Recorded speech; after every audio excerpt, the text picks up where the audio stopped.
Hello, welcome to Little Paws Homestead. If you've been following us on Facebook, Instagram, or Twitter, then you might have noticed that we've been in the process of building a quail incubator. We built the incubator on the weekend and we decided to give it a shot ourselves because we had a lot of the materials on hand and I couldn't find anything that I liked in Canada that wasn't $300. Speak. Are you starting or am I starting? One of us has to start. You start.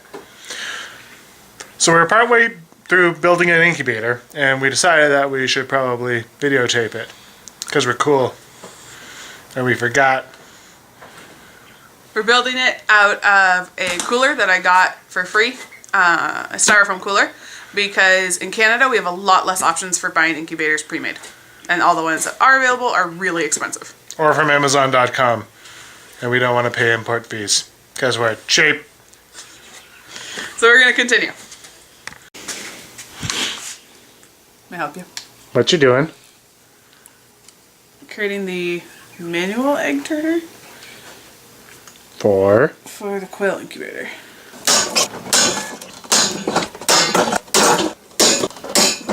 Last one. So this is so that we don't have to open the incubator every time we want to turn the eggs, which has to happen like 4 or 5 times a day. And we don't have the necessary motor to make an automatic egg turner. And now I'm stuck. Wait, like actually I need your help. Just a small point. Stephanie was cutting the wrong wires. She doesn't get all the way across and have to do it all over again. But I was a nice guy and told her that. So she didn't have to do it all over again. Because this is already testing my grip strength.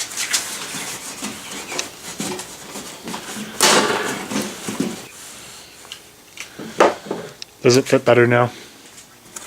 Yes. But we still have to take all those pointy ends off.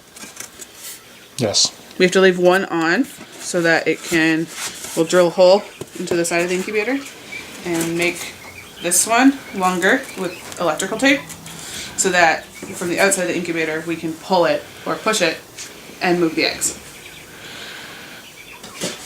Oh no, it's too thin. So Scott was smart and wore safety glasses. Of course. Because your eyes are your most valuable asset.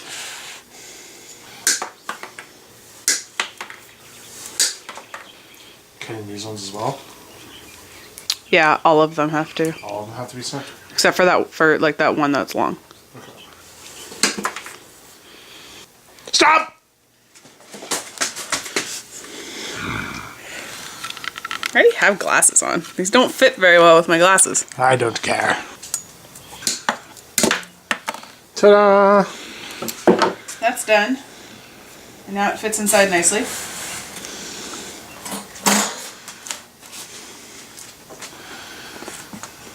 And we're going to have to extend that one wire that we left quite a bit with tape or some sort of scrap that's around this garage so that it can fit through the hole, because the styrofoam cooler that we got has really thick walls. These are the quail who are laying the eggs that we're going to incubate tomorrow.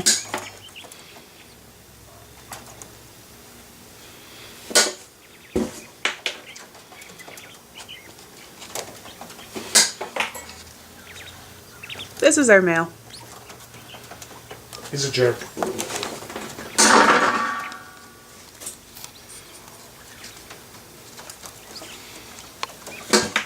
If we go over here, you can see the 2 that he was beating up.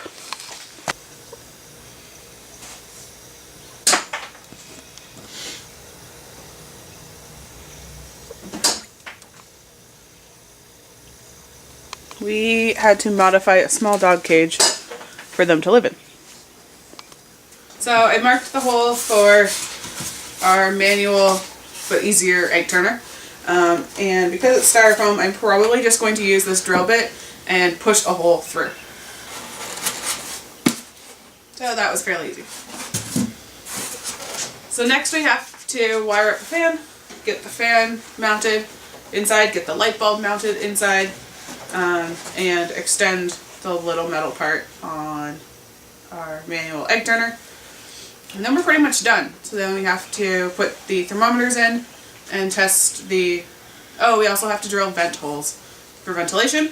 And then we have to put the thermometer in, which is a thermometer, hydrometer, and test to see if we can get it to stay at temperature.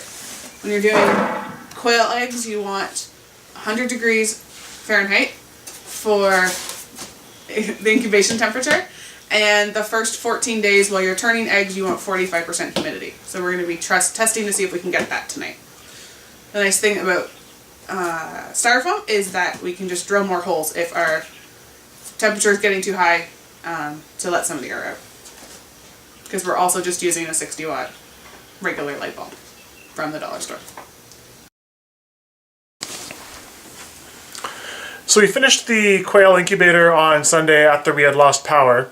You can find the details of what happened and all the materials that we used on our website in a blog post, which the link will be in the description down below. So the Quail Incubator is sitting on my desk because the cats don't really go there and there's less likelihood of them trying to push it off. So we made the incubator out of a old medical supplies cooler that I got from someone off of Kijiji. We also used a light bulb socket back here from a lamp that we broke while we were moving. So Scott was able to take that apart and solder it back to a power source so that it could just be a single light bulb. We have a computer fan that Scott had on hand from building computers, which he also soldered into a 120 volt power source. And then the rack on the bottom of the the incubator, is made from a basket that you would use for that wire storage in a closet, which I just cut up because it's the perfect size to be able to rotate the eggs without having to take the top off all the time and lose all of your humidity and all of your heat. There is a cage around our light that we made from hardware cloth that we had left over from making our quail cage that's in the garage, so that when these quail hatch and have to stay in the incubator until they're fully dry, they won't try and fly up and kind of burn themselves on the light. The light bulb is a 25 watt bulb. We started with a 40 watt and it was getting up to like 120 within 10 minutes or so. So by going down to a 25 watt and with having all of our vent holes, we were able to get the temperature and the humidity to stay where we want. We have ventilation holes all over the place, so they're on all three sides. They're just not on the side with the fan. And we use very high-tech painter's tape to close the holes when the house gets too cold and we need to keep the heat in. And as the temperatures start to fluctuate, we can uncover them and then cover them back up really easily and quickly as needed.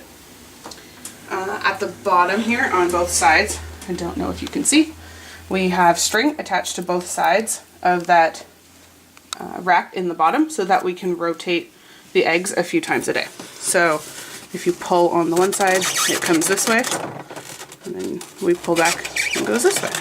So we do that about 4 times a day. Inside we have 2 thermometer hydrometers, so that lets us measure both the temperature and the humidity. We have 2 so that we can maintain accuracy. Those we got off Amazon, and we'll link to those in the description. The bowls and the sponges we had on hand. We discovered that because we were both working outside of the home during the day, we needed more water to maintain the humidity over the long period of time. Other than that, we have a camera mounted on the top, which is just the camera that we used to have in our living room to watch the dogs while we're not home, so that we can monitor the humidity and the temperature. Not because we can do anything when we're not home, but it lets us figure out what we need to fix for the next day. The only other thing that we used was a self-laminating plastic sheet taped on with just packing tape for a window so that we can see what's going on inside. So we slacked a little bit on finishing up this video. It's currently day 2, and quail usually hatch around day 18. They're slightly faster than chickens, which is cool for us because this is the first time we've ever tried to hatch anything, so it goes slightly faster. Which you saw earlier in the video was us doing some manual turning of the eggs, which you have to do every day, multiple times a day for the first 14 days. After that, they go into what's called lockdown, where you don't rotate the eggs at all, and then you just wait for them to hatch. So around day 14, maybe day 15, we're going to start live streaming the hatching so that you can all watch them hatch with us. Awesome. If you want to see what we're continuing to do with the homestead, please click on the subscribe button below. We appreciate it. And thanks for watching. Until next time.